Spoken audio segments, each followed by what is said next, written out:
Acá. Ya, bueno, no importa. Bueno, chicos, buenas tardes con todos. Soy el doctor Adrián Núñez, soy médico asistente del Hospital Nacional 2 de Mayo, del Servicio de Obstetricia. También pertenezco a la unidad de medicina fetal del hospital. El día de hoy me ha tocado hablarles un poco de anormalidades del trabajo de parto. Les agradeceré que si por ahí se me corta, no se me escucha, se va la señal, lo que sea, me avisen, por favor. El delegado Kevin, estate atento, cualquier cosa me avisas. O si no, pasan las diapositivas.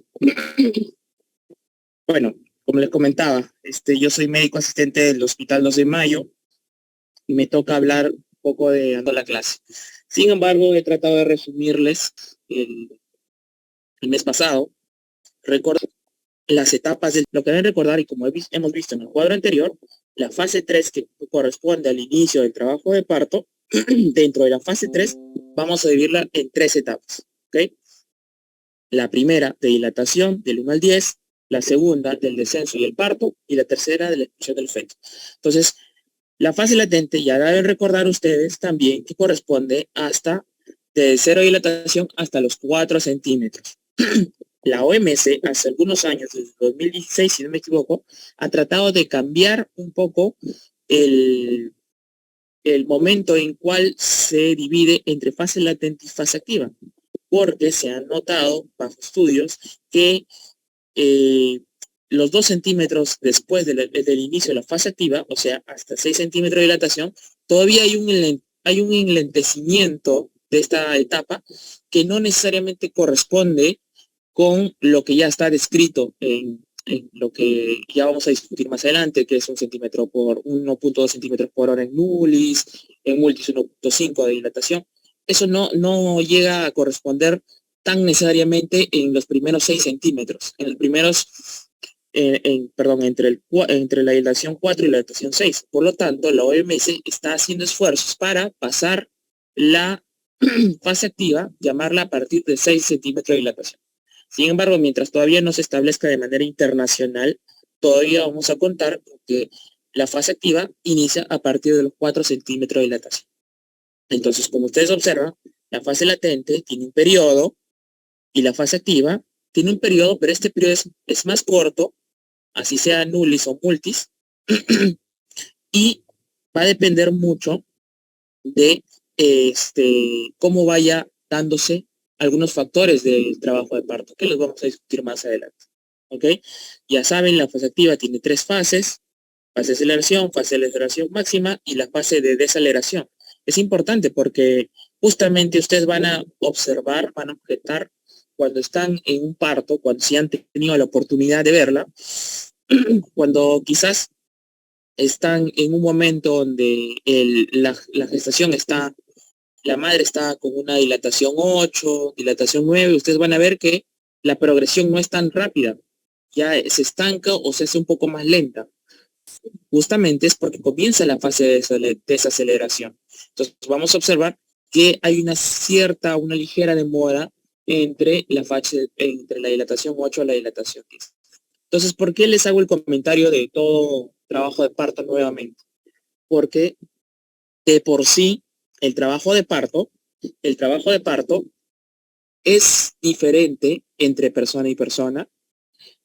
Hay trabajos de parto que, pese a que están controlados, tienen cierta demora sin ser anormal, ¿ok?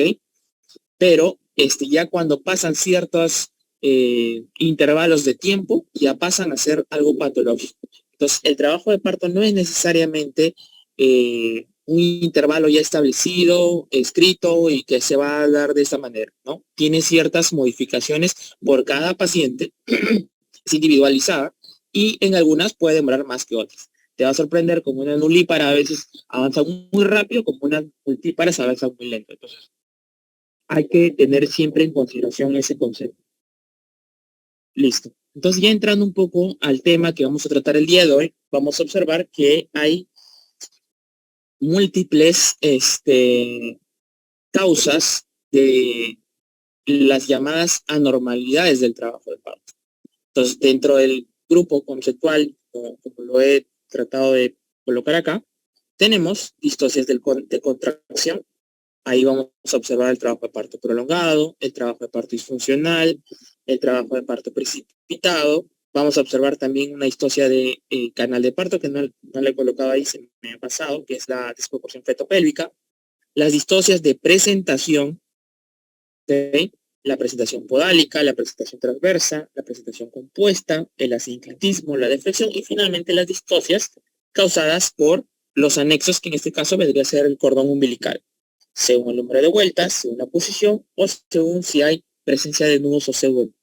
Entonces es importante porque este es el cuadrito que al final vamos a dar para iniciar cada concepto y cada tipo de distocia de trabajo de parto. Hay algunos términos que tienen que recordar, tienen que saber también, porque los vamos a tocar constantemente aquí y se los dejo para que los aprendan, ¿no? Según la OMS, hablamos de un parto obstruido cuando no hay una progresión de el trabajo de parto, el feto no logra descender, no progresa durante todo su camino por el canal de parto, pese a que tenemos buenas contracciones uterinas. Algo que detenga ese trabajo de parto se le va a llamar parto obstruido. Y no hablamos específicamente de la dinámica uterina. ¿Okay? ¿Cuándo nos referimos a la distocia de parto? Es un parto anormal, parto difícil, ¿no? Entonces, distocia o anomalía del trabajo de parto van a ser al final. Cuando hablamos de una proporción fetopélvica, ¿no? Eso es importante. No solo se refiere al estado, digamos, a la relación normal que puede haber entre el peso del feto con la pelvis. También influye el tamaño de la cabeza del feto, la posición de la cabeza fetal, los tejidos blandos de la pelvis. ¿Ok? Entonces, cuando hay una relación normal entre ambos, vamos a hablar de una proporción fetopélvica. Y otro concepto muy importante que deben recordar, porque se produce con mucha frecuencia en el trabajo de parto anómalo, es justamente el anillo de retracción patológica. Ustedes recordarán que en el trabajo de parto normal, conforme se va presentando las contracciones, va a formar el famoso segmento uterino. Ese segmento uterino va a dividir un segmento superior de un segmento inferior del útero. Como ustedes ven en la primera imagen, en la segunda etapa del trabajo de parto, cuando ya se presentó la dilatación completa del cuello uterino, el feto lo que presenta es un descenso. Y nosotros vamos a observar el útero, que va a tener unas fibras normalmente gruesas, que van a estar por encima del segmento, ese es el famoso segmento superior, y por debajo unas fibras más adelgazadas que vendría a corresponder al cuello, que es el segmento inferior. ¿Ok? Entonces las contracciones van a hacer que se presente el descenso de la cabeza fetal. ¿Qué pasa si por algún motivo no se produce el descenso de la cabeza fetal? Al no presentarse el descenso de la cabeza, anormalmente se va a contraer, se va a cortar ese segmento superior. Al acortarse ese segmento superior, va a hacer que se acorta el segmento superior, pero el inferior se alarga, se distiende. Y se va a formar una especie de anillo. Ese famoso de anillo de retracción se llama anillo de retracción patológica. Ese anillo que se forma, a diferencia del anillo que tienen las pacientes en el trabajo de parto, que tiene un cierto grado de grosor, tiene una cierta laxitud, este otro anillo va a hacer que las contracciones, si bien es cierto, inicien en el fondo y vayan hacia abajo, se presenten también con fuerza a nivel inferior, y al formarse el nivel inferior, ustedes observarán, es un segmento muy adelgazado. Entonces, en una imagen más adelante le voy a enseñar que un feto que se encuentra a ese nivel del segmento inferior en una zona o un tejido muy adelgazado tiene mayor riesgo de rotura uterina. Entonces, justamente este anillo de retracción patológica se presenta como un signo tardío de un parto obstruido, ¿no? Tengo una paciente que está, pongámosle en algo extremo, ¿no? 15 horas en dilatación de fase activa y no avanza, no desciende. Si tuviésemos la oportunidad de ver el útero así estructuralmente con nuestros ojos, observaríamos justamente este engrosamiento superior con el acortamiento inferior. Y en medio, lo que lo separa, se forma una especie de muesca, que es un anillo, por eso se llama anillo de retracción, que justamente es el anillo que separa, que está ascendido y que nos va a separar el segmento uterino superior del segmento uterino inferior. Eso es patológico y puede producir, como les digo, el inicio de una rotura uterina. Muy bien. Entonces, para hablar de las distocias o de las anormalidades de contracción, que es parte del inicio de lo que significa la parte distóxica del trabajo de parto, tenemos que recordar, ¿sí? ¿Todo bien, chicos? Si no, por favor, a los que están con el micrófono prendido, que los silencien para continuar. Si no, voy a pensar que me están preguntando o algo o me interrumpen por otra cosa. Ok. Entonces, hablando de distocias de contracción, tenemos, chicos, por favor, si pueden silenciar sus micrófonos, hay que respetar al resto que está escuchando la clase, por favor.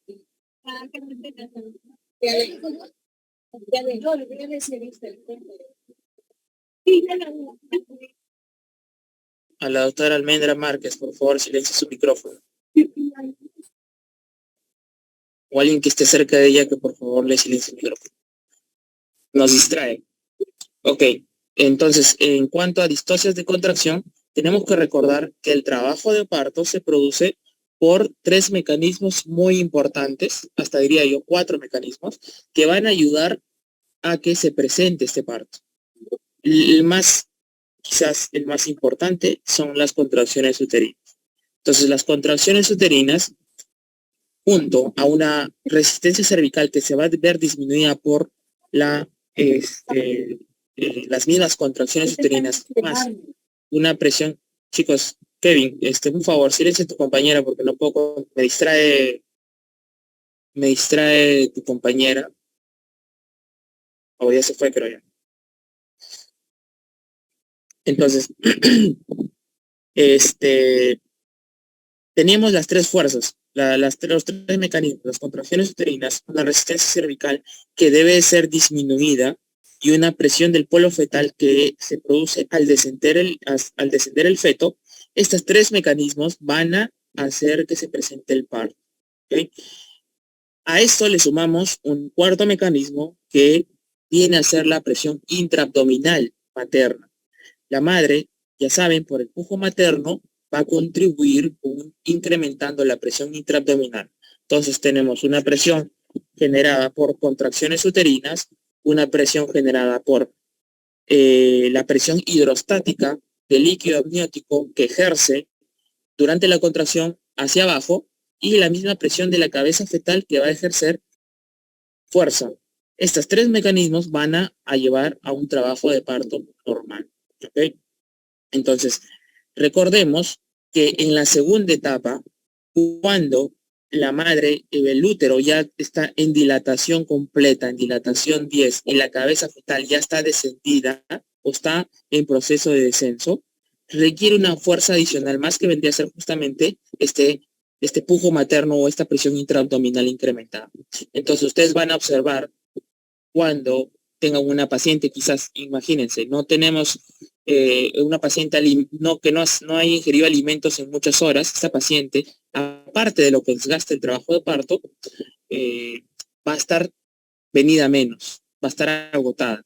Entonces, cuando tú la sometas, la pases a la paciente al expulsivo, les va a pasar que la paciente no tiene ni fuerzas para poder generar el pujo, que es, acuérdense, el mecanismo adicional de fuerza. Entonces, esto puede generar una disfunción, una distocia en la contracción, porque al no tener una fuerza adicional, no se va a permitir el descenso del trabajo del parto. Ustedes no ven que cuando estamos en el parto, estamos fastidia y fastidia, señora, puje, puje, puje.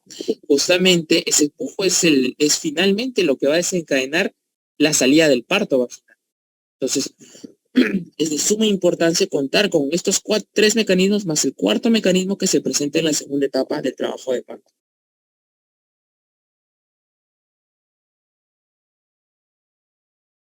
ratito, creo que no pasa una diapositiva. Ya está. Ya. Listo. Entonces, cuando hablamos de un trabajo de parto anormal, anómalo o distóxico, hablamos primero cuando tenemos un útero que produce contracciones insuficientes. Al tener contracciones insuficientes, no se va a permitir una modificación cervical.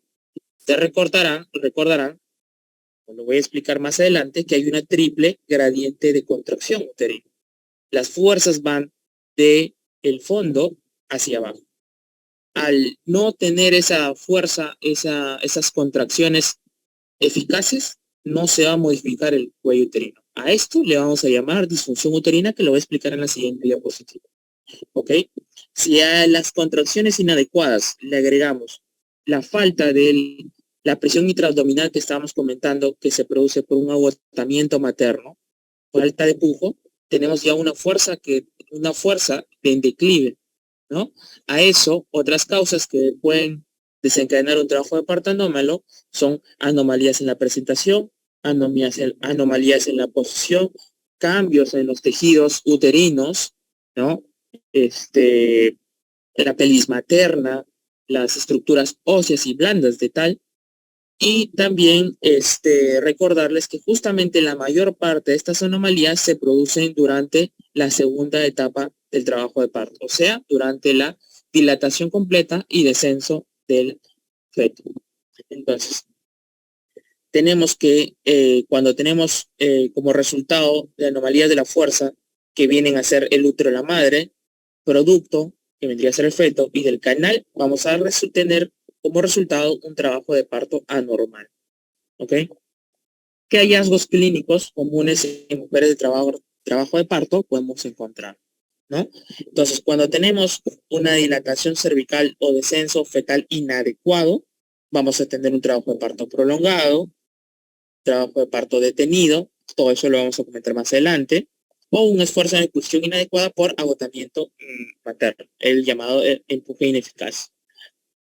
Tenemos también desproporción feto-pélvica, que también la vamos a hablar. Según esto, según el tamaño del fetal excesivo, una pelvis inadecuada, una mala posición, una mala presentación, una anatomía fetal por alguna malformación inadecuada o alterada. ¿Okay? Y también, ¿qué nos produce, qué otra cosa nos puede disminuir un poco el trabajo de parto de las contracciones uterinas? La rotura membrana sin labor de parto. Recuerden, como les había dicho, que las fuerzas que contribuyen al trabajo de parto, dentro de ellas está la presión hidrostática del líquido amniótico, que ustedes la deben conocer. Entonces, en una paciente con RPM vamos a tener una fuerza menos, que no quiere decir que al no tenerla se va a presentar en todas las pacientes un trabajo de parto distóxico, pero ya tenemos una paciente venido a menos con esta rotura de membranas. Entonces, como comentábamos, el trabajo de parto disfuncional, el trabajo de parto normal va a depender de la triple gradiente de contracción uterina, ¿no? La actividad miometrial que se presenta en el fondo por uno de los focos, que puede ser el derecho o el izquierdo, producen contracciones uterinas de arriba a abajo que se llegan finalmente al cervix, y eso va a producir un cambio o una modificación cervical. Requiere de por lo menos unos 15 milímetros de mercurio de presión producida por el útero para que se presenten modificaciones cervicales. Sin embargo, ya sabemos que a menudo las contracciones van a producir una presión de 60 milímetros de mercurio a más. Entonces, tenemos dos tipos de disfunciones uterinas. Tenemos una disfunción hipotónica y una hipertónica. Una hipotónica, cuando tenemos un patrón de contracciones normales, por ejemplo, tengo contracciones cada 3, cada 5 minutos de manera regular. Esto se llama sincrónico, pero son insuficientes para producir modificaciones cervicales, ¿no? De repente son contracciones muy pequeñitas, muy suaves, muy leves, menos de 15 milímetros de mercurio, y son insuficientes para producir cambios cervicales. A esto le llamamos hipotónica, disfunción uterina hipotónica. Tenemos disfunción uterina hipertónica, es la llamada incoordinada, que tenemos quizás un patrón irregular de contracciones, o sea, se llaman asincrónicas. O sea, tenemos contracciones en diferente, digamos, no tienen un tiempo como tal establecido, pero tienen una intensidad mayor o regular para producir algún cambio cervical. ¿Qué sucede? A veces tenemos, por ejemplo, contracciones en focos que no inician en el fondo uterino. Quizás inician en el fondo o el segmento uterino medio, en el segmento uterino inferior. Y estas contracciones evidentemente no van a tener la misma fortaleza para producir los cambios cervicales. Puede ser que sean intensas, pero no tienen una regularidad. Y al no tener esa regularidad, no producen cambios cervicales. Entonces tenemos disfunción uterina hipotónica o disfunción uterina hipertónica.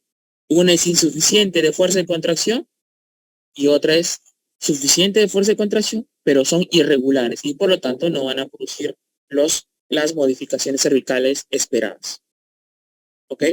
Y dentro de esto ya empiezan a presentarse los diferentes tipos de trabajo de parto distóxico, que es finalmente lo que vamos a conversar un poco de cada uno. Entonces empezamos con el trabajo de parto prolongado. ¿Para qué les recordaba un poco la fisiología normal del trabajo de parto? Justamente para poder hablar de estos criterios de trabajo de parto. Ustedes recordarán que el trabajo de parto normal en fase latente en las nulíparas debe ser hasta 20 horas y en las multíparas de 14 hasta 16 horas, lo que debe durar. Lo que está fuera de ello, lo que está fuera de esos valores de 20 horas y de 14 horas multis, se le va a llamar la prolongación del trabajo de parto de fase latente. ¿Okay? Entonces, si tenemos una paciente con fase latente en ya 22, 24, 26 horas, es muy probable que esa paciente esté haciendo justamente un trabajo de parto prolongado y que va a tener una complicación que tenemos que tratar de evitar. Y las prolongaciones de la fase activa, ustedes recordarán, como mencioné, que la fase activa, a diferencia de la fase latente, no tiene un tiempo establecido como tal, sino su tiempo de dilatación y de descenso va a depender mucho de cómo se comporta cada hora, ¿no? Entonces sabemos que debe haber más o menos 1.2 centímetros de dilatación en la fase activa por hora en las nulíparas y hasta 1.5 centímetros de dilatación en las multíparas por hora. Cuando se va yendo más allá de esos valores que se trabajo de parto en fase activa, vamos a encontrar los famosos retrasos de la fase activa. Entonces, cuando hablamos de una prolongación del trabajo de parto en fase activa, cuando tenemos una dilatación menor a 1 centímetro por hora y que ésta sea corroborada en al menos 4 horas. Porque si yo tengo, por ejemplo, ahorita una dilatación 4 pasa 1 hora y sigue en 4, pasa otra hora y pasó a 6, digamos, a eso todavía no le puedo llamar una prolongación, porque en esas 2 horas finalmente se ha pasado de 2 centímetros de dilatación. Puede estar que en uno esté con menos de 1 centímetro de avance por hora, pero en el otro avanzó 2. Entonces ya no se le puede llamar prolongación. Entonces, cuando tenemos una dilatación menor a 1 centímetro por hora en al menos 4 horas, se le llama prolongación de la fase activa del trabajo de parto. ¿Y cuándo se detiene? Cuando al menos 2 horas no tenemos modificaciones cervicales. Yo ya debo ir sospechando que es una detención. Pero por lo menos para que yo confirme mi diagnóstico es que en 4 horas no debo tener ninguna modificación sobre el cuello. Repito, para que de repente se entienda bien. Yo sospecho de que se ha detenido el trabajo de parto cuando veo que en 2 horas no ha avanzado nada. Pero yo no puedo decir ya tengo que pasar a cesárea con esta paciente si por lo menos yo no he esperado tiempo de 4 horas y que no haya cambio de esa dilatación para yo recién pasar a un manejo diferente. Entonces, detención de dilatación, 2 horas, sin embargo, debo esperar por lo menos 4 horas para yo, mi manejo, cambiarlo totalmente, ¿no? ver si quizás requiere mayor oxitocina o si quiere, quizás tengamos que terminar en cesárea. Entonces, eso es lo que deben recordar, ¿ok? Entonces, eh, unas contracciones inadecuadas, también acuérdense que las contracciones se miden en unidades de Montevideo. Una contracción inadecuada es cuando tenemos una medición de menos de 180 unidades de Montevideo. Muy bien. Entonces, este cuadrito es un cuadro resumen, también se encuentra en Williams, como comentaba, de lo que nos va a hablar de los criterios para pensar en un trabajo de parto prolongado, ya sea en la fase latente o en la fase activa. Más o menos, como hemos visto, por ejemplo, en los retrasos de la fase activa, vemos indulípara menos de 1.2, multípara 1.5, que es lo que ustedes ya saben, es decir, si ustedes ya conocen la fisiología normal del trabajo de parto, van a conocer estos valores para hacerles muy sencillo. Una detención, un retraso en el descenso, menos de 1 centímetro en las nulis, menos de 2 centímetros en las multis, que es lo contrario a lo que es lo normal. ¿Okay? Y bueno, ahí están los tiempos para llamarse retraso, detención. Bueno, esos ya son temas más exquisitos para quizás nivel residente. Finalmente, ¿qué hacemos cuando tenemos un trabajo de parto prolongado? Entonces, si tengo una fase latente, yo tengo que evaluar primero cuántas horas va de fase latente el trabajo de parto.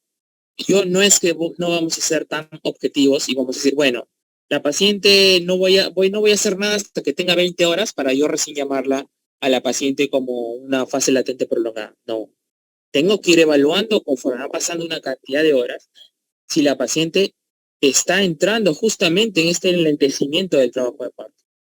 Si yo tengo una paciente que está viniendo a mi emergencia 3, 4, 5 veces, siguen uno, algo me debe llamar la atención.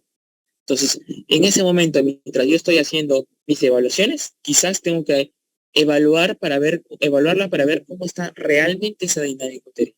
Y de acuerdo a eso, yo puedo decir, la paciente amerita darle oxitocina porque quizás no tiene buenas contracciones, por eso no dilata, o amerita ya hacer una cesárea de urgencia. ¿Okay? Lo mismo para los fases activas. Vamos a esperar o vamos a darle un apoyo con oxitocina si es que hay algún tipo de retraso. Sin embargo, el tratamiento ya va a variar en la fase activa porque si veo que no hay un descenso en la cabeza fetal, si hay signos de desproporción cefalopélvica, paso a probablemente hacer una cesárea. ¿Okay?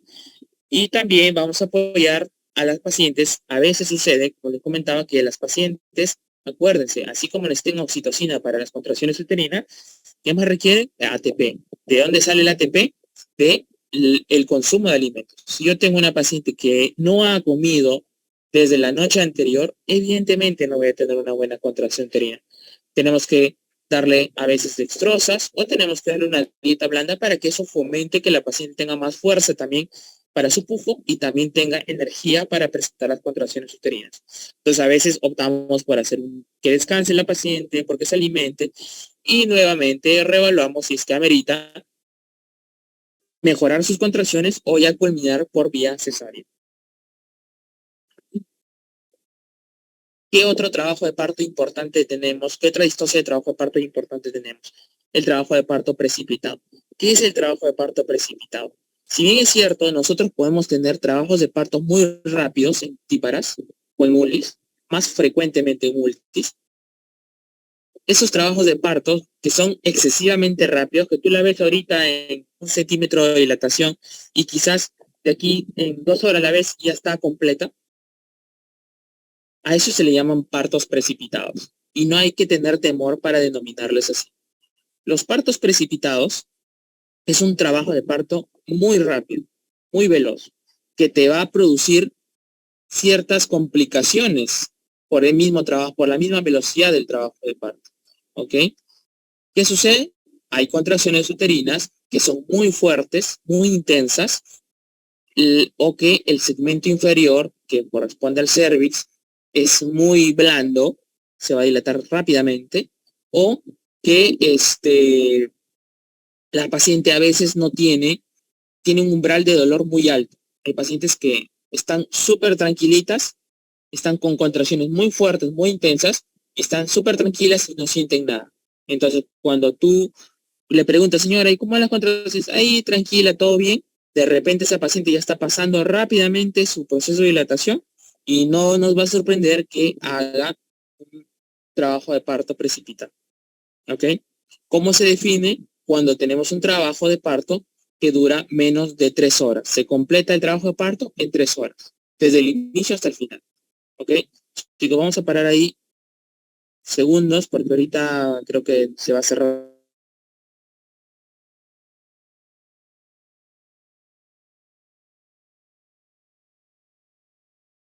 ¿Escucha? ¿Se me escucha, Kevin? Sí, se la escucha, doctor. Ya, ok, gracias. Entonces continuamos. Bueno, disculpen la interrupción del tema del Zoom. Entonces, comentábamos que si tenemos un trabajo de parto que dura en menos de 3 horas, este se le va a denominar trabajo de parto precipitado. ¿Cuál es la complicación del trabajo de parto precipitado? Porque no es que, uy, qué bien, ¿no? Se completó el trabajo de parto rápidamente. Es que justamente la intensidad de las contracciones más la velocidad de la fuerza de salida del feto puede producir diferentes complicaciones a diferente nivel. Podemos tener laceraciones desde el útero hasta finalmente desgarros severos, vaginales y perineales. Entonces es un parto que hay que tener en consideración.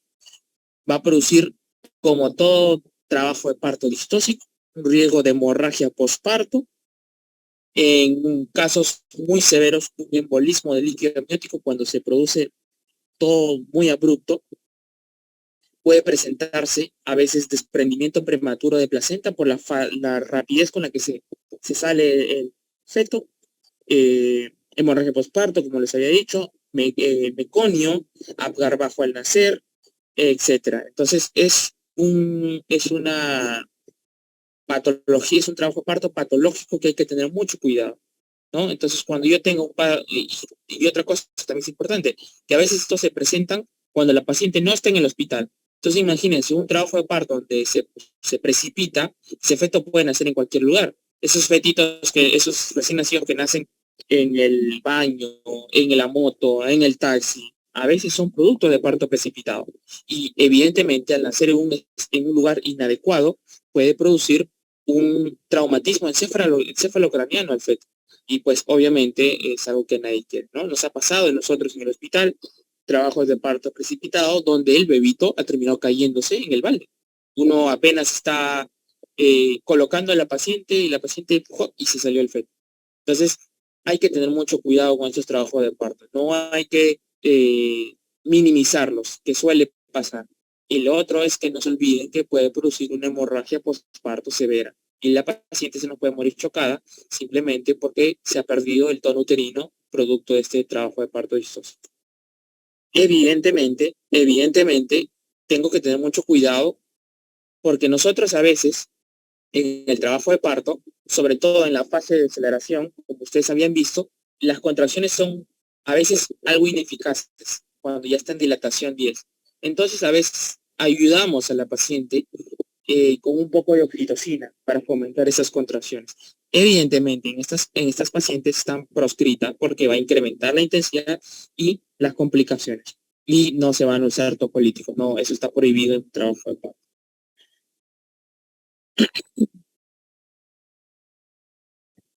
Hablando un poco de distosis del canal de parto, específicamente de la desproporción fetopélvica. Antes, el término de desproporción fetopélvica nos hacía referencia a simplemente a un problema de la cabeza del feto y de la pelvis. Si yo tenía una paciente con un problema que de repente al hacer la biometría fetal por ecografía tenía la cabecita muy grande y la pelvis normal o estrecha, ya eso iba a ser una desproporción fetopélvica. Sin embargo, ahora este término no es absoluto, ¿ok?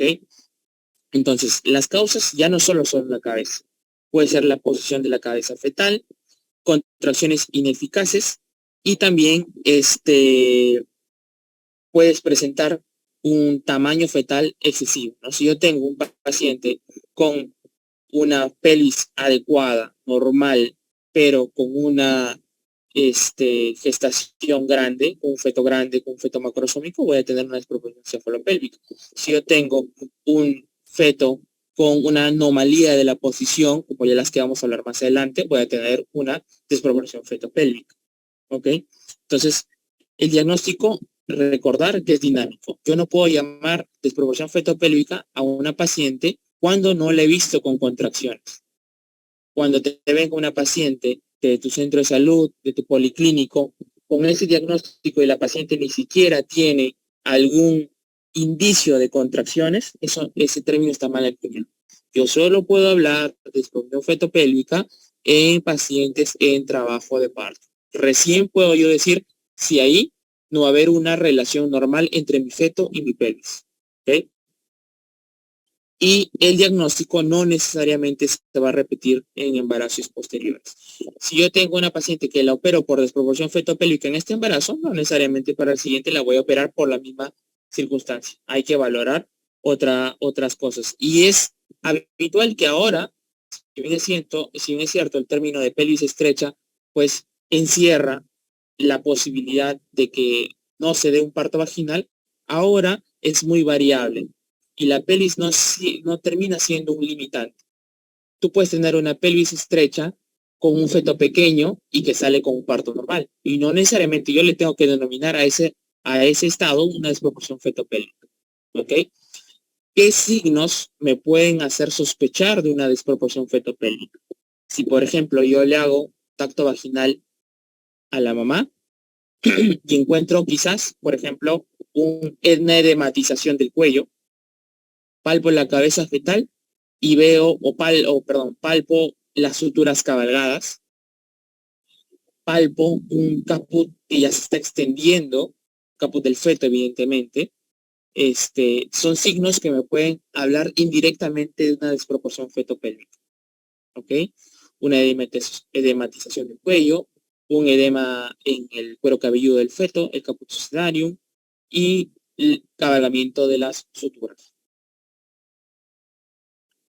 Y evidentemente, cuando tenemos esta desproporción fetopélvica, el tratamiento final va a ser probablemente una cesárea. Vamos a hablar un poco de otros grandes grupos de distocias, que son las distocias de presentación, y en la cabeza tenemos la distocia de presentación por feto empodánico. Más o menos representa un 3 a 5% de los partos a término. Ustedes recuerden que nosotros vamos a hablar de un parto que se direcciona a ser podálico recién al finalizar el embarazo. Los fetos están en constante movimiento. No puedo decirle a la paciente que tiene un feto en podálico y que va a terminar en cesárea cuando está con 34 semanas, porque los fetos tienden a cambiar de posición constantemente. Entonces, recién voy a hablar de un parto de distocia por parto podálico cuando ya estamos al finalizar el trabajo, al finalizar el embarazo y cuando ya estamos evidentemente en trabajo de parto. ¿Qué condiciones pueden hacer que se presente la presentación podálica?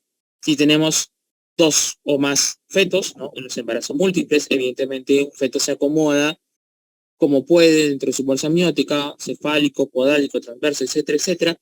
Si tenemos alguna anormalidad que impida que la cabeza baje, descienda, como ya hablamos de una hidrocefalia, un problema de encefalia, alteraciones estructurales dentro de el útero, como las bridas, las adherencias, la placenta previa, puede hacer que mi feto no rote de manera normal.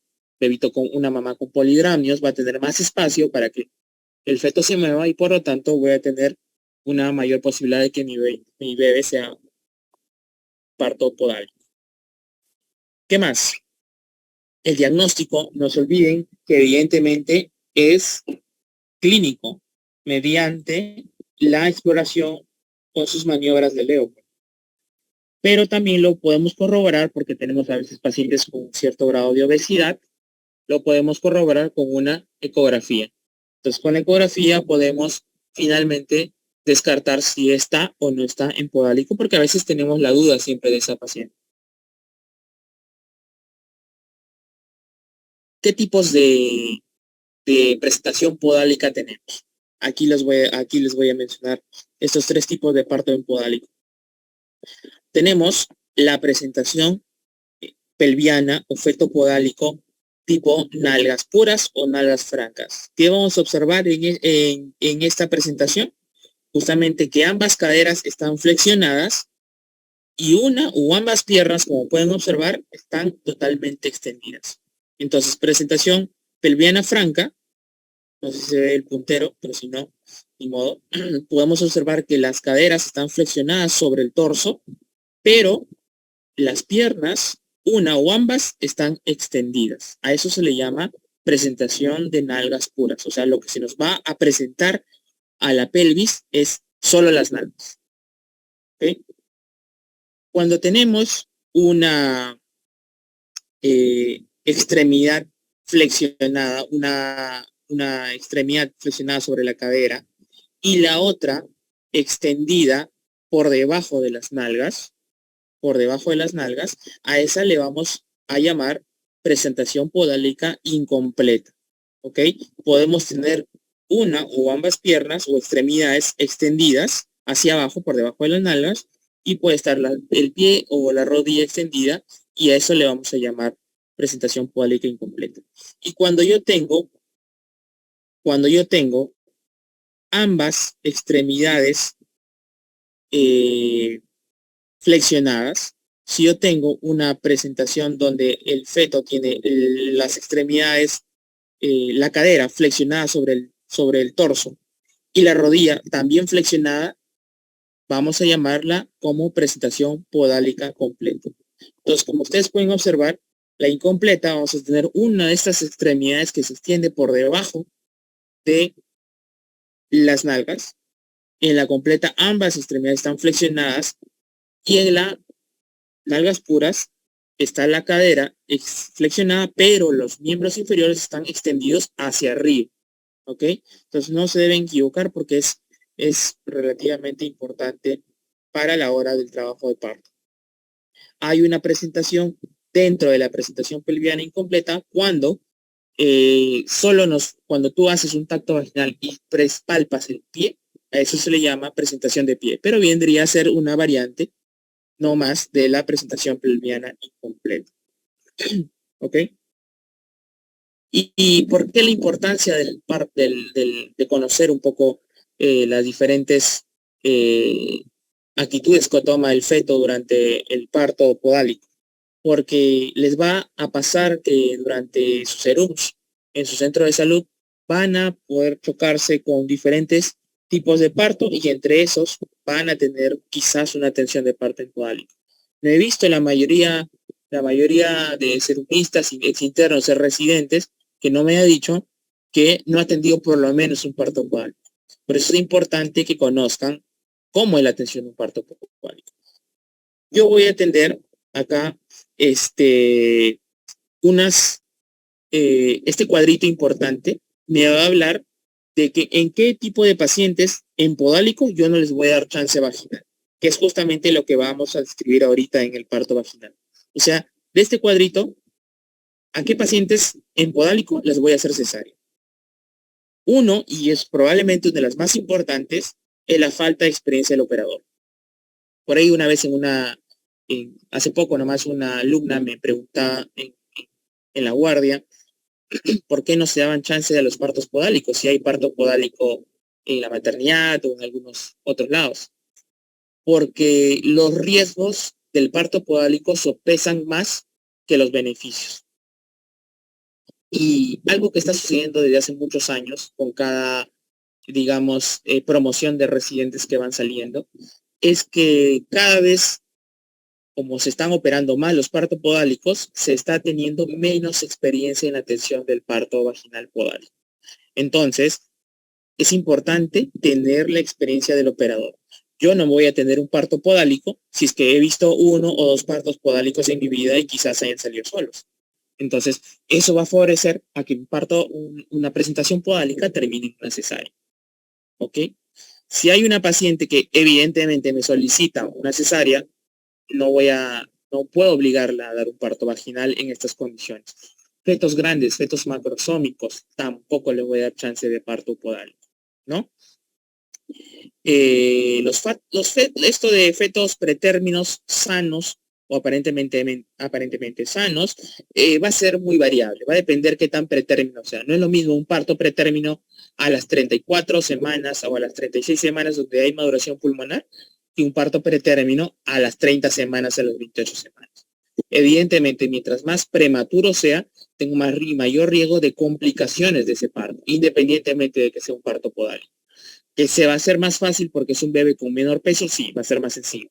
Pero las complicaciones a largo plazo en este feto van a ser variables. Entonces, digamos, por ahí puede ser un poco subjetivo cómo va a hacer este tipo de conversación si es que el bebito es prematuro, ¿no?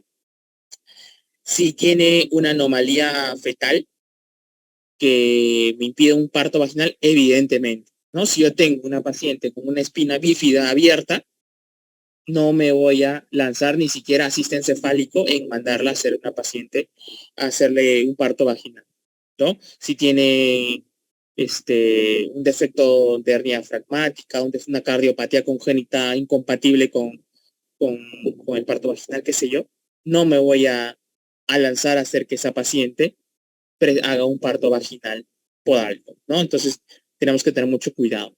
Evidentemente, yo voy a darle chance vaginal a las pacientes que tienen, de preferencia, presentación podálica en algas puras o en algas completas. Porque si yo tengo una paciente donde se me está saliendo el piecito, el pie o la pierna por el canal vaginal, va a ser muy difícil que yo pueda traccionar el resto del pie, del otro pie, y que no me pueda lesionar al feto.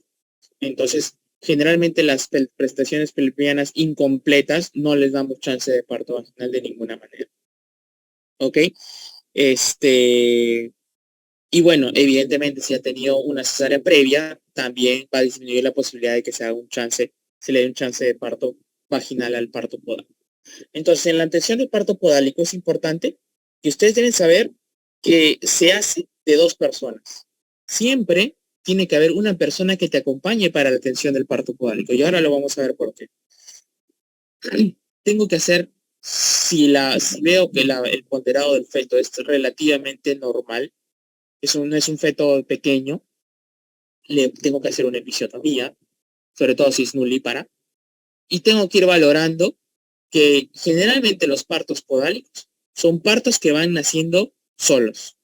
Tú los dejas como conforme van avanzando, van saliendo y tú lo que le vas a ayudar es a la extracción de la cabeza fetal, que ya lo vamos a ver en el siguiente cuadro.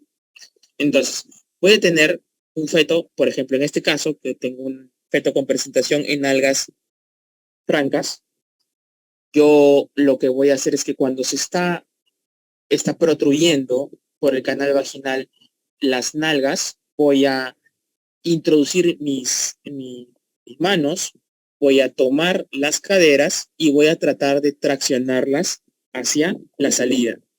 Una vez al traccionarlas, voy a rotar el cuerpecillo del bebito de manera suave para tratar de desimpactar las piernas. Acuérdense que en este caso, por ejemplo, tenemos las piernas que están extendidas. A veces es más sencillo cuando están flexionadas porque las tienes rápidamente ahí manipulables, pero cuando están extendidas tienes que rotar un poco el feto en esa posición con las caderas afuera y traccionar las extremidades, ¿ok? Una vez que hemos sacado las extremidades, vamos traccionando con la ayuda de una gasa o con una toalla el cuerpo. ¿Y cómo lo hacemos? Tenemos que colocar nuestras manos con los dedos sobre las crestas ilíacas del feto y los pulgares sobre el sacro. Esa es la posición más adecuada para evitar algún tipo de fractura de la pelvis del feto. Junto con una toalla, vamos traccionándolos hacia abajo para que se vaya saliendo el tórax y el abdomen del feto. Una vez que llegamos al nivel de los hombros, se presenta el acromion de cada brazo y voy a tener que hacer una rotación de lado a lado de aproximadamente 180 grados. Roto el feto, se me va a exponer uno de los hombritos y con otra mano voy a ingresar y voy a traccionar el bracito para sacarlo de la pelvis. Una vez que saqué un brazo, roto 180 grados al feto y hago lo mismo con el otro brazo. Pues se me va a exponer el acromio, voy a traccionar el bracito y voy a desimpactar el hombro del canal del parto. Entonces tenemos finalmente la cabeza fetal que se queda dentro del canal del parto. Ahí es donde voy a necesitar la ayuda de mi ayudante, que sea un médico, colega ginecólogo, un residente o un personal de salud como una obstetriz.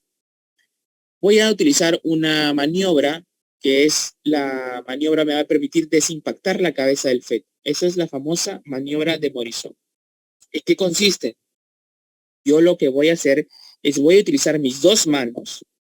Una mano la voy a colocar sobre el maxilar del feto. En medio de mis dos dedos, de mi dedo medio y de mi dedo índice, se va a encontrar la naricita.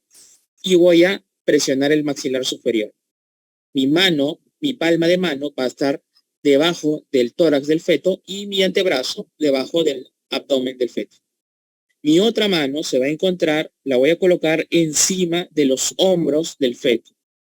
Voy a colocar mis dedos entre el cuello y eso me va a permitir ejercer una presión tipo palanca, pero yo al colocar mis dedos abajo en la zona maxilar, voy a tratar de evitar que al hacer la palanca, traccionar tan duramente que pueda producir una lesión del cuello cervical, del cuello fetal, ¿ok?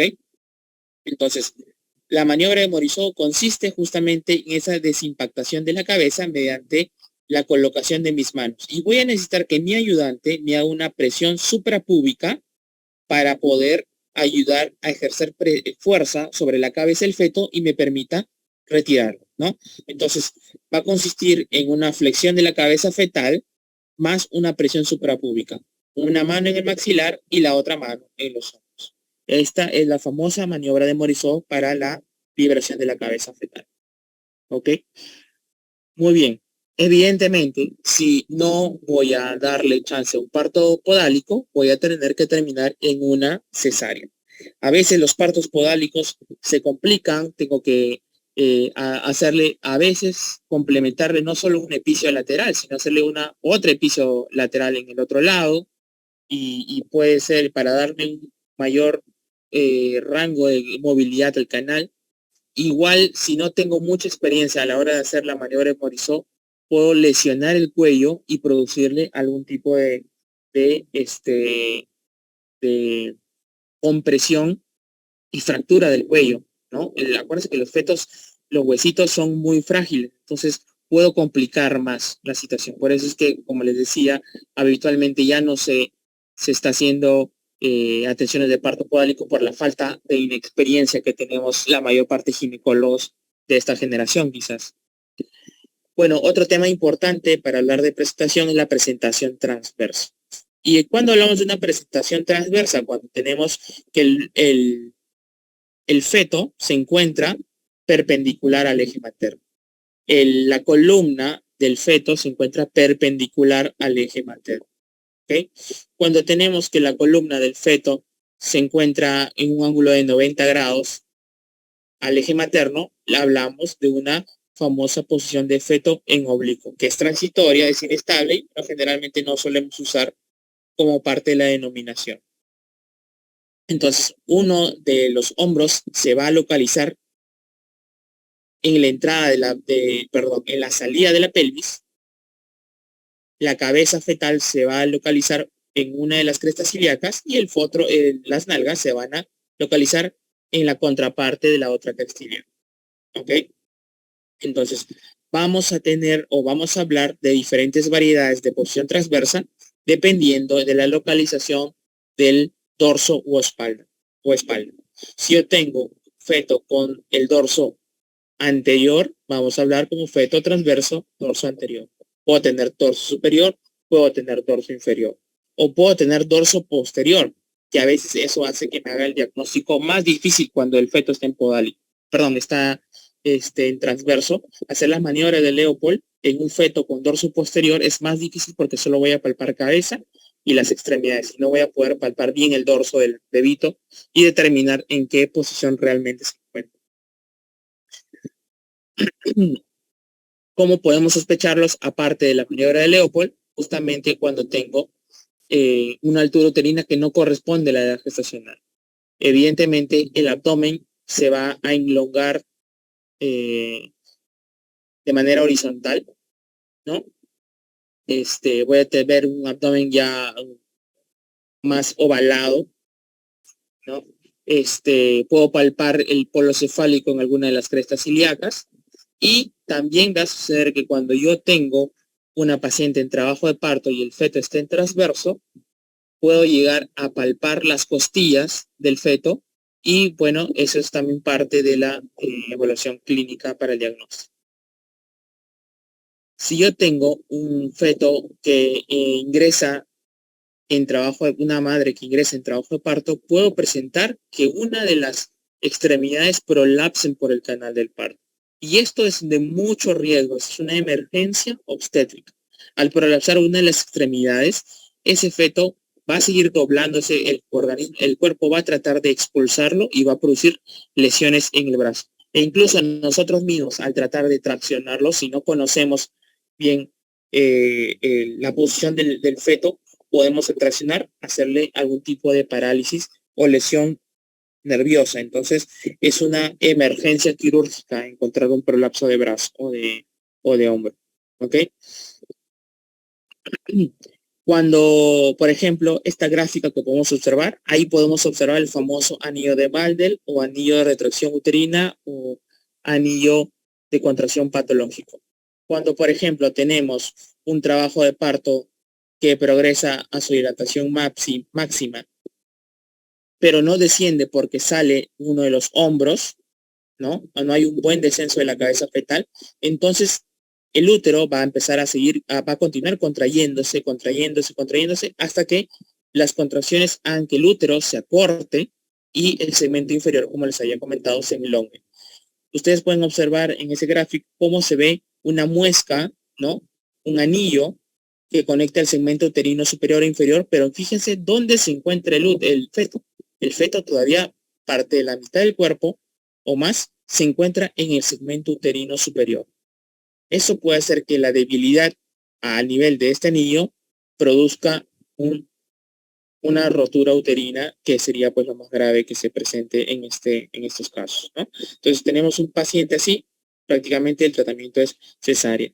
Y la cesárea es importante que sepan que cuando hacemos una cesárea en fetos en transverso, vamos a tener que evaluar bien si el dorso está anterior o posterior, si está superior o inferior. Porque cuando el dorso se me presenta en la salida, en el lugar de la histerotomía, no voy a tener cómo manipular ese feto. ¿Qué hacemos en un parto cesárea de un feto en transverso? Nosotros lo que hacemos es, hacemos la histerotomía, ingresa nuestra mano y vamos a traccionar o de los bracitos o de las piernitas y vamos a hacer que ese bebito se vuelva o cefálico o podálico y de esa forma lo vamos a sacar al feto. Pero eso es cuando yo puedo palpar directamente esas extremidades. ¿En qué casos no lo puedo palpar? En pacientes que el feto se encuentra dorso anterior o inferior, porque lo que me va a exponer es la columna. Y yo tratar de ingresar a buscar los brazos es prácticamente imposible. Entonces, terminamos haciendo una histerotomía cuando tenemos este tipo de pacientes corporal vertical. ¿Qué quiere decir? Prácticamente hacemos una histerotomía grande a nivel de segmento uterino superior e inferior de manera vertical, porque eso nos va a dar facilidad para llegar a las extremidades y volver ese parto en podálico y encefálico para poder retirarnos. Si no se puede hacer eso de ingreso, y a veces pasa que de repente una paciente te viene en dilatación completa, está en transversa, y tú no conoces o no tienes tiempo de hacer una ecografía y fijar si está en dorso superior o posterior o inferior o anterior, corresponde y hacerle una T invertida a la histerotomía. Entonces, cuando nosotros hacemos una apertura, una incisión en el útero, complementamos a esa incisión transversa. Complementamos a esa incisión transversa una incisión vertical, que se va a dar una especie de incisión en T invertida, por eso se le llama así, para poder tener más facilidad de maniobrabilidad del feto para la expulsión durante la cesárea. ¿Ok? Los trabajos de parto de pacientes en transversa son muy complicados, tienden a complicarse, presentan mucho sangrado, presentan hemorragia postparto, etcétera, etcétera. ¿Ok? Ahí luego vamos a hablar un poco de las complicaciones del trabajo. ¿Qué más tenemos? La presentación compuesta. Tenemos una presentación que es cefálica, sin embargo, que va a presentar una de las extremidades por delante de nuestra presentación. Hablando del polo, que es la cabeza fetal. Entonces, si yo tengo un bracito que se encuentra por delante de la carita o que de repente se encuentra por encima de la cabeza, me va a dificultar la salida del feto. Y evidentemente esto me puede generar un trabajo de parto distóxico. ¿Ok? Sin embargo, la mayoría de veces esta misma presentación no tiende a terminar o no interfiere con un parto vaginal. Van a ver ustedes muchas veces que se completa el parto, el bebito sale con la mano en la cara, en el cachete arriba y sale normal. ¿Ok? Pero a veces pues nos toca al palpar la extremidad, quizás si la palpamos arriba en la cabecita, tratar de movilizarla suavemente a la hora de hacer el tacto vaginal para tener una mayor facilidad o maniobrabilidad del feto. ¿Qué otra cosa más importante encontramos dentro de las distosis de presentación? Las famosas deflexiones. Las deflexiones del trabajo de parto, del feto, no son otra cosa que los diferentes grados de flexión o de extensión del feto que van a ser anómalas. Ya sabemos que el feto por lo normal tiene una presentación de flexión en donde nos va a mostrar el occipucio, ¿okay? La fontanela posterior. Pero cada vez que el feto tenga un cierto grado de extensión de esa misma cabecita, me va a producir un grado de deflexión y me va a dar una presentación anómala de la misma cabecita. Es así que yo tengo 3 grados de deflexión.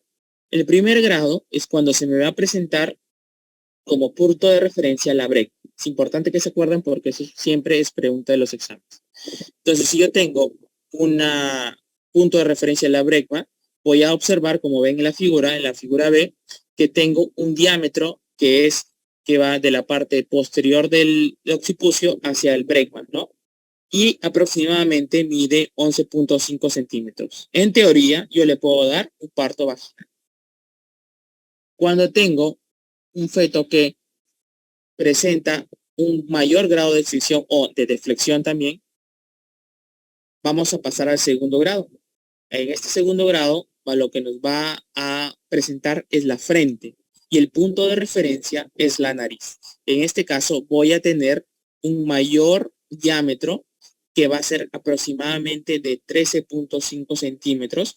Se me va a presentar prácticamente todo el diámetro mayor al canal pélvico, al canal del parto, y evidentemente este no va a salir por parto vaginal. A esto se le va a llamar la presentación de frente y el tratamiento es definitivamente cesárea. Voy a tener otro grado, el tercer grado, donde voy a observar el mentón y el punto de referencia va a ser el mismo. Y aquí voy a tener otra vez un diámetro más pequeño de 11.5 centímetros que también puede salir por parto vaginal. Entonces, lo que quiero que se lleven a casa es que en cuanto a las deflexiones, sobre todo la deflexión de segundo grado, donde se me muestra un mayor diámetro, voy a tener que entrar a cesárea porque esta distosia de parto no va a salir por parto por cesárea. A veces puede pasar que las diferentes distocias estén combinadas. Puedo presentar un asintotismo con un grado de flexión, puedo presentar una presentación compuesta con un grado de flexión, entonces también eso va a contribuir en que si va a salir el parto por vía vaginal o por vía cesárea. ¿Ok? Otro tipo de distosia va a depender mucho de el ciclitismo con el que se va a presentar la cabeza fetal. Recordemos que normalmente cuando se va presentando el descenso de la cabeza fetal, el eje de la sutura sagital siempre es concordante en distancia con la pelvis, con el sacro, el promontorio o el sacro en este caso, y la sínfisis del pubis. ¿Qué quiere decir? Yo siempre voy a tener una equidistancia entre el sacro y la sutura sagital, igual que la sutura sagital con la sínfisis del pubis. A eso se le va a llamar de manera normal el sinclitismo, ¿ok? Pero cuando tengo un grado de, de movimiento de la cabeza del feto y la sutura sagital se me desplaza de manera anterior o posterior, voy a llamar a esta patología como asinclitismo. ¿Y qué es el asinclitismo? El asinclitismo no es otra cosa que la desviación de la sutura sagital hacia la parte del sacro o hacia la parte del pubis. ¿Cómo es la denominación? Cuando yo tengo que la sutura sagital se me va a la cara posterior, o sea, al sacro, y se me va a mostrar el parietal anterior, a eso le voy a llamar asinclitismo anterior. Cuando yo tengo que la sutura sagital se me hace anterior, o sea, se me dirige hacia la sínfisis del pubis, a eso le voy a llamar asinclitismo posterior porque se me va a mostrar el parietal posterior. Entonces, la denominación de asinclitismo anterior y posterior, no se olviden que no va a depender de la dirección que toma la sutura sagital, sino va a depender de qué parietal es el que se me va a presentar. Posterior si se me presenta el parietal posterior y anterior si se me presenta el parietal anterior. ¿Ok? No se olviden. ¿Qué complicaciones vamos a observar en el trabajo de parto? Estas son complicaciones general de todo lo que es trabajo de parto distóxico. ¿Ok? Con menos regularidad en las distocias de los anexos que ya las vamos a hablar al final. El trabajo de parto, por la distosia que ya hemos conversado, vamos a tener un trabajo que se me puede prolongar. Al prolongarse, voy a tener una mayor exposición de las membranas ovulares de la placenta, del útero, a los gérmenes comunes o gérmenes de la vagina. Esto me va a producir un riesgo de corioamionitis intraparto o del postparto. Inclusive, cuando yo tengo una paciente que ha estado en un trabajo de parto disfuncional, voy a tener, y la opero, voy a tener un riesgo de infección de sitio operatorio. Entonces, o esas pacientes que ustedes escuchan de esos casos, me hicieron, ¿cómo se llama? Tacto vaginal múltiples personas y terminé en histerectomía, generalmente es porque esas pacientes continuaron con una infección uterina, con una endometritis puerperal, y al final esa endometritis terminó en una histerectomía. ¿Ok? Entonces, es frecuente las infecciones en aquellos trabajos de parto anormal. Chicos, faltará creo que 10 a 15 minutos de mi exposición para ya terminar. Así que si se cierra, una última vez ingresamos y ahí vamos a terminar. ¿Ok? Entonces, la segunda complicación, aparte de las infecciones, son las hemorragias postparto.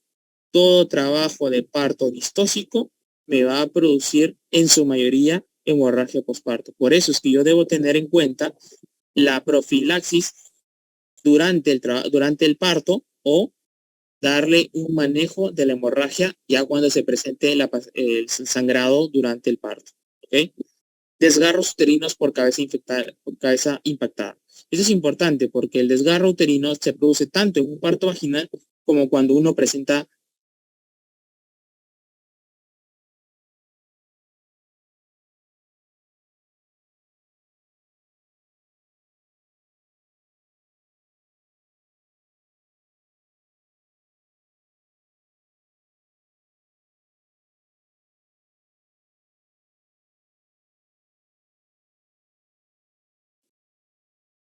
listo. Entonces, ya para concluir, hablamos. Entonces, complicaciones de trabajo de parto distóxico, tenemos un parto prolongado, tenemos riesgo de infección, toda paciente que tenga Cualquiera de estas menciones de trabajo de parto distóxico va a tener un riesgo de infección, de hacer una coriomielitis, o sea, de una infección intraútero, de hacer una infección de sitio operatorio si son operadas, y también hacer infecciones postpartos. No les sorprenda.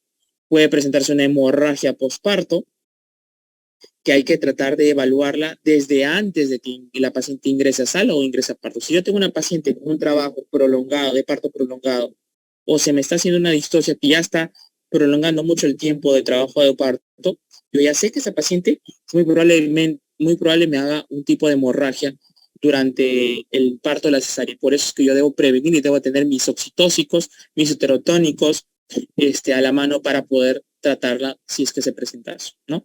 Desgarros uterinos por cabeza fetal impactada, les decía, cuando la cabeza se queda mucho tiempo, acuérdense que produce el famoso anillo de contracción patológico. Esto hace que el segmento suba, que se adelgace toda la parte inferior del útero, y evidentemente cuando yo entro por cesárea lo voy a encontrar muy adelgazado, y a la hora de hacer mi histerotomía, pues esto se va a correr, se va a desgarrar en los ángulos y va a producir mayor sangrado y una mayor complicación.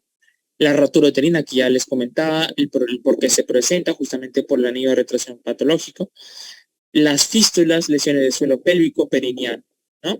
Estos partos precipitados, estos partos a veces instrumentados que se presentan justamente para poder hacer el manejo de trabajo de parto distóxico, los desgarros severos que pueden producirse a nivel perineal, a nivel vaginal, a nivel anal, pueden ser complicaciones muy severas y de corrección difícil. ¿Okay?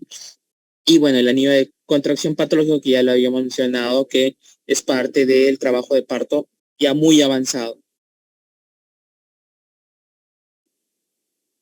Finalmente, otra distosia del trabajo de parto, tenemos aquí las distocias del cordón umbilical. Recuerden ustedes que el cordón umbilical está formado por dos arterias, una vena y una gelatina que es tejido mesenquimal que va a rodear nuestro cordón umbilical. Normalmente, tenemos que el cordón umbilical mide de 30 a 70 centímetros, tiene las características que ya les mencioné, y va a tener diferentes anormalidades, tanto por las vueltas que pueda darle al feto, como la presentación del cordón umbilical a la presentación del feto. Si yo tengo un cordón umbilical, le puede dar una vuelta, dos vueltas, tres vueltas, cinco vueltas al cuello, al cuerpo o al pie del feto, ¿no? Y obviamente la importancia del circular de cordón siempre es al cuello, porque me puede producir algún tipo o grado de asfixia. Dos, tenemos los prolapsos de cordón. Y dentro de los prolapsos de cordón tenemos que una división, ahorita lo vamos a ver, en cuanto a la localización del cordón, eso lo vamos a hablar en un momento. Entonces aquí tenemos la distosia de cordón umbilical en cuanto a al enredamiento del cordón umbilical al cuello nucal, ¿no? Cuando tenemos un circular de cuello simple o doble, generalmente damos chance de parto vaginal. Obviamente tengo que valorar que este bebito durante el trabajo de parto no me presente ningún tipo de desoxigenación, no me presente desaceleraciones en su monitoreo intraparto. Si no las presenta, no va a haber problema y el parto va a ser normal. La distosia de cordón umbilical en cuanto al prolapso, tenemos de tres tipos. El prolapso del cordón, el procúbito de cordón y la lateroincidencia. ¿En qué se diferencia una de la otra? El prolapso, vamos a observarlo, cuando el cordón sale por la presentación por el cuello uterino hacia la vagina, siempre y cuando las membranas ovulares se encuentren rotas. Si no se encuentran rotas, pero el cordón está por encima de la presentación, se le llama procúbito de cordón. Entonces, procúbito y prolapso es lo mismo. ¿Cuál es la diferencia? La rotura de las membranas. Procúbito es la presentación del cuello, del circular por delante de la presentación cefálica, pero con membranas íntegras, y el prolapso es por delante de la presentación cefálica, pero con membranas rotas. Eso debe quedar clarísimo. Y la lateroincidencia es cuando encontramos el cordón umbilical al lado de la cabeza del feto sin pasar la presentación de la cabeza fetal. ¿Qué otras patologías podemos encontrar del cordón umbilical? El cordón breve. Cuando tenemos justamente un cordón umbilical que mide menos de 30 centímetros o un cordón umbilical más de 70 centímetros, hablamos de un cordón largo. ¿Qué puede ser un cordón breve? Si tengo una paciente en trabajo de parto y tengo un cordón umbilical pequeño, me va a producir un sufrimiento fetal intraparto. ¿Cómo así? Evidentemente, mientras el feto trata de salir por el canal vaginal, va a contraer el cordón umbilical y eso va a hacer que las arterias uterinas se contraigan con más fuerza y se disminuya la luz del cordón umbilical y por tanto pase menos cantidad de sangre. Eso puede producir, evidentemente, que menos sangre llegue al feto, el corazón tenga menos oxigenación y se presente alteraciones a nivel simpático parasimpático que finalmente responden a una desaceleración del feto. Igual, si tengo un cordón largo, puedo tener mayor cantidad de enredamiento del cordón a nivel del cuello o de alguna otra de las partes fetales y también están sujetas a prolapsarse con más frecuencia que en otras condiciones de parto de cordón umbilical normal, ¿no? Entonces, la patología de prolapso generalmente se debe a cordones umbilicales largos y las patologías como cordón breve se corresponden más a sufrimientos fetales intraparto. ¿Qué más encontramos? Los famosos nudos de cordón. A veces el bebé da tantas vueltas en su útero que se enrieda hasta que se forma un nudo. Y cuando nace y cuando sale el parto vaginal, cuando se produce el parto, se anuda ese cordón umbilical, oblitera, colapsan los vasos en total, y evidentemente se interrumpe la circulación de manera abrupta. Esa interrupción de circulación va a producir desaceleración bradicardia y muerte del feto. Entonces hay que tener mucho cuidado con los nudos en el feto. ¿Se puede diagnosticar? Se puede diagnosticar. Si yo hago una ecografía, puedo hacer una ecografía y puedo objetivar, por ejemplo, el cordón umbilical, dándole vueltas al cuello fetal. Puedo objetivar el nudo cuando yo tengo el cordón umbilical con varios vasos umbilicales que le atraviesan. No puedo sospechar mediante la ecografía Doppler. ¿Ok? Se puede, pero cuando finalmente lo vemos, a veces es durante el parto. El nudo se hace cuando uno ya sale el parto y tú sacas el levito, observas el nudo del feto. Puede producir un sufrimiento fetal intraparto, evidentemente. ¿Qué otra cosa tenemos? El pseudonudo, que no es otra cosa que el engrosamiento de la gelatina de Wharton, que lo mencionaba ahí. Ese tejido mesenquimal es más abundante en algunos cordones umbilicales y hace parecer que hay una especie de pseudonudo, ¿no? No es que esté el cordón umbilical acodado y enudado, sino que tiene una forma parecida producto de un incremento de la gelatina de Wharton. Finalmente tenemos la vasa previa, que no es otra cosa que los vasos de la arteria umbilical que pasan por delante a través de las membranas hacia la presentación del feto, ¿no? No es el cordón umbilical que está por debajo de la presentación, sino son vasos umbilicales que discurren a través de las membranas hacia debajo de la presentación del feto y evidentemente cuando se produce un trabajo de parto, el feto, la misma compresión de la cabeza fetal puede colapsarlas o puede desgarrarlas y presentar sangrado. Recuérdese que la vasa previa es una causa de hemorragia de la segunda mitad del embarazo. Evidentemente va a producir hemorragia obstétrica y sufrimiento fetal intraparto. Ok, chicos, entonces, en línea general, eso es lo que les venía a comentar sobre trabajo de parto distóxico. No sé si hay alguna pregunta, algún comentario. Las diapositivas se las voy a mandar al delegado para que las comparta. No sé si tengan alguna duda, pueden aprovechar ahorita que tenemos un tiempo. Pero alguien en el chat. Doctor, una consulta. ¿El periodo de fase latente se grafica en el partograma? el periodo de fase latente jamás se regresa. Justamente el partograma se realiza porque la fase activa, que es la fase más acelerada, me permite hacer una curva y ver si amerita hacerle un seguimiento normal o si amerita hacerle alguna intervención, porque la fase activa pues no dura tanto. En cambio, en la fase latente, imagínate, hacerle una evaluación a una paciente que está dilatando 20, 16 horas, pues no es tan factible, ¿no? Y además es muy variable entre paciente y paciente, ¿ok? Mira, es algo que yo siempre comento respecto a tu pregunta, Lucía. En cuanto a trabajo de parto, es muy subjetivo muchas cosas que se dicen. Por ejemplo, como les comentaba con el caso de pelvis estrecha, tú puedes tener una pelvis estrecha y cualquiera que te diga, ya, pelvis estrecha se opera, se hace cesárea. Pero si tú tienes un feto prematuro o si tú tienes un feto con RCU, un ponderado fetal pequeño, tú no necesariamente la vas a operar.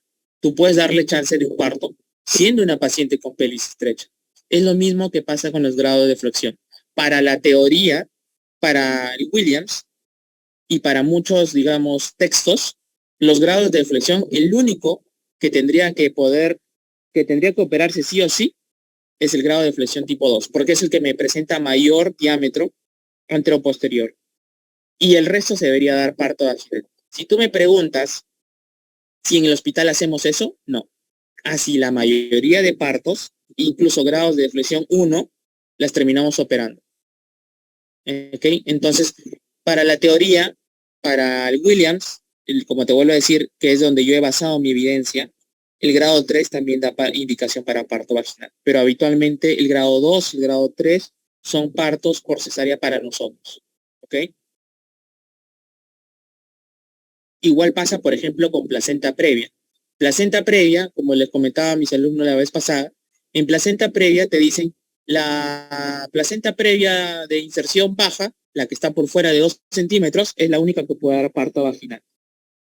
Tú me preguntas si damos chance de parto vaginal a una placenta previa, así sea de inserción baja, jamás damos chance de parto vaginal, porque finalmente ese cuello se dilata, puede llegar al borde inferior y producir un sangrado y evidentemente una complicación fetal y materna. Entonces, muchas cosas de las que están escritas en los libros y en los textos cotidianamente no se hacen. ¿Alguna otra pregunta?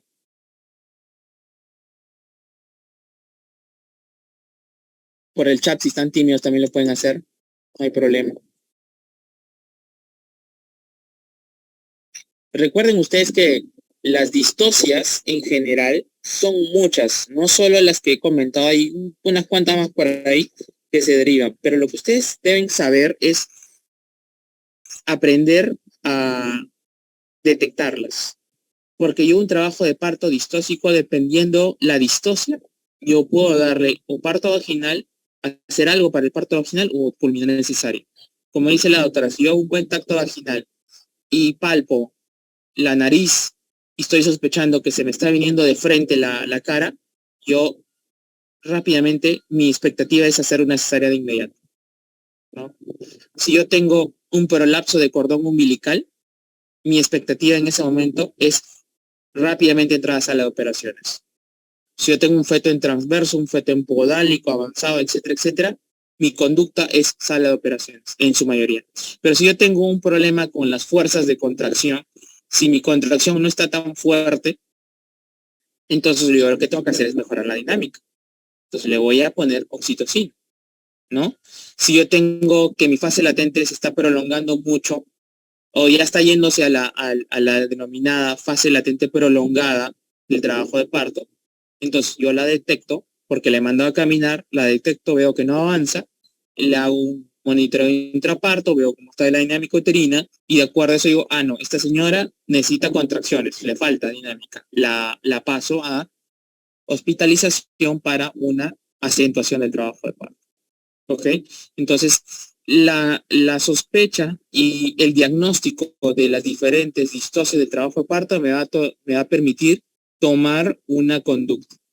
Y evidentemente, hay distocias que son tan graves que me pueden producir una complicación fetal y materna severa que debo tener más cuidado que otras, ¿no? Como les decía, si yo tengo un bebito con un periodo expulsivo que no desciende porque quizás el bebito está sinclítico, el bebito está en presentación de cara, digamos, ¿no? Está con un cierto grado de flexión, está en presentación compuesta. Ese tiempo de que el bebito se encuentra en descenso, en la etapa del descenso, en segunda etapa, y no baja, y no desciende, hace que se me forme ese famoso anillo de contracción patológica. Y cuando yo ingrese a sala de operaciones, muy probablemente, esa cirugía no va a ser igual que cuando yo agarro la paciente en trabajo de parto inicial. ¿Okay?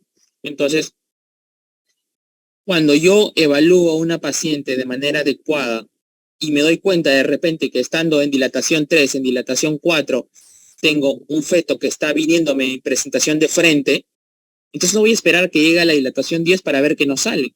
Entonces yo a ese momento interrumpo ese parto y la paso a cesárea.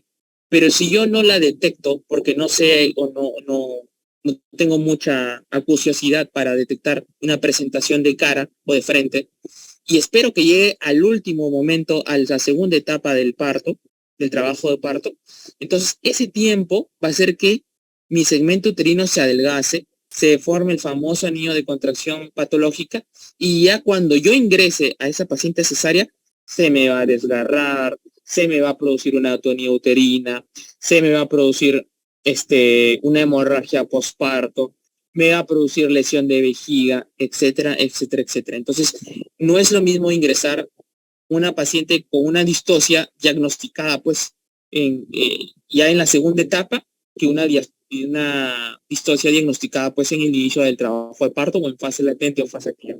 Evidentemente, eso depende mucho de cada médico, de la evaluación y el seguimiento que le da, ¿no? Obviamente, eso va a variar entre cada persona, pero digamos que las complicaciones pueden ser más severas dependiendo del momento en que tú decidas culminar ese embarazo por cesárea.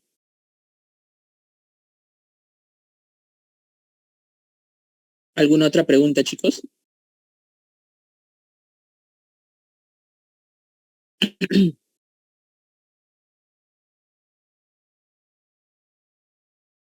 ¿Alguna duda, algo que haya empezado?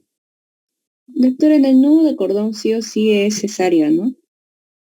Mira, lo que pasa es que el nudo de cordón a veces es difícil de detectar. ¿Tú cómo lo detectas? A veces, acuérdate que mira, si tú tienes un nudo de cordón, tú no lo vas a detectar así, o sea, nadie hace ecografía y se va a buscar todo el cordón umbilical a buscar a ver si tiene nudos o no tiene nudos. Es difícil detectarlo. ¿Tú cuándo lo detectas? Cuando de repente ya inició el trabajo de parto. La paciente está en trabajo de parto y de pronto en cada contracción ves que hace una desaceleración muy marcada porque se colapsan abruptamente los vasos, ¿no? Entonces, o de repente sale el bebito y sale con meconio. A veces es un diagnóstico ya en el postparto. Es un poco difícil de detectarlo. Así que te diría que habitualmente más bien hemos detectado los nudos de cordón ya en el expulsivo. Entonces, es de difícil diagnóstico. Idealmente, si yo supiera si yo detectara en ecografía un nudo de cordón o lo detecto en el intraparto, evidentemente sí debería ser cesárea, ¿no? Pero como te digo, no es tan sencillo el diagnóstico, es como la base previa. La base previa, tú no es que vas y haces una ecografía y te vas a ver el, el cuello uterino para ver si por ahí están pasando vasos, que vendrían a ser los vasos de base previa. Tú los detectas porque justamente se presenta una hemorragia, hay desaceleraciones durante el trabajo de parto. Entonces, es muy difícil de objetivar porque son evaluaciones que normalmente no hacemos. ¿Ok? Pero sí, si tú me dices, doctor, una base previa es cesárea, cesárea definitivamente. Encontrarle un nudo de cordón es cesárea, es cesárea. Por ejemplo, otro caso, el como por ejemplo, este, el cordón breve. Si yo tengo un cordón de 30 centímetros, el bebito va a estar dando vueltas hasta que tenga un trabajo de parto. Cuando yo entre en trabajo de parto, recién voy a ver si ese bebito, a la hora de descender, ni siquiera a la hora de que comience el trabajo de parto, porque las contracciones no va a pasar nada. Pero cuando empiece el descenso de la cabeza fetal, y el cuello vea y empiece a descender el cuerpo y el cordón umbilical se traccione, ahí es donde vamos a observar las desaceleraciones y recién puedo sospechar en cordón breve. Y eso que puedo incluso pensar en otra patología menos eso. A veces las operas, ahí recién te das cuenta que tiene cordón breve. ¿Ok? Entonces son de difícil diagnóstico. Y hidropesía fetal se refiere al hidrops, al edema de uno o más compartimientos del feto, producto de diferentes causas, ¿no? Desde problemas de cardiopatía congénitas hasta problemas de RH, de desinmunización RH. A eso se refiere. ¿Alguna otra pregunta, chicos? Pueden hacerlas por chat si gustan, si les da vergüenza hablar, no hay problema. Y otra cosa que es importante también es, chicos, a la hora de tener un parto distóxico, siempre, siempre, siempre un parto distóxico, darle antibiótico profilaxis a mi paciente. Así no tenga fiebre, así no tenga algo, durante el trabajo de parto, le tengo que colocar antibióticos al terminar mi parto vaginal o mi cesárea. Porque ese parto distóxico con seguridad ha sido muy manipulado. Si yo tengo una paciente que está en trabajo de parto prolongado, ¿qué es lo que va a pasar? Yo voy a estar haciendo tacto, haciendo tacto, haciendo tacto. Si yo tengo una presentación de cabeza de una deflexión de primer, segundo, tercer grado, cada vez que yo estoy valorando para ver si desciende la cabeza fetal, estoy en tacto y de repente viene el residente, doctor, a ver, para ver, yo también quiero palpar la nariz. Viene, de repente el internito por ahí, doctor, yo también quiero palpar la nariz a ver qué se siente. Entonces muchas personas van haciendo tactos vaginales. Además que muchas veces ya se rompen las membranas y se expone ya más fácilmente el feto al exterior. Entonces, el riesgo de infecciones es bastante alto. Entonces, cuando yo tengo una paciente con algún tipo de parto distóxico, tengo que cubrirla con antibióticos para evitar las infecciones. Aún así, a veces con todo y las medidas tomadas, sale el bebito, cojo yodo, le lavo el útero, lo que sea, con todas esas medidas se me infecta el bebito, se me infecta el útero. Entonces, hay que tener mucho cuidado con el tema de las infecciones, ¿no? Hacen infecciones de sitio operatorio severas, hacen gangrenas de Fournier. Entonces, son complicaciones muy complicadas, pero muy complejas de tratamiento. Entonces, lo mejor que pueden hacer, por lo menos, es tratar de colocarle un antibiótico profilaxis para evitar, pues, la complicación. Y lo otro, no se olviden, para finalizar, es la hemorragia postparto. Trabajo de parto distóxico es un trabajo de parto que muy probablemente me termine en una hemorragia postparto, ya sea por atonía uterina, porque tu útero se desgasta, o ya sea por lesiones del canal del parto, lesiones del cervix, etcétera, etcétera.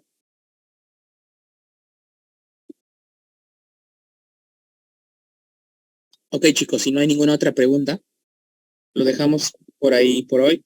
En un rato le mando a su compañero las diapositivas y cualquier duda me la hacen saber para resolverla sin problemas. ¿Ok?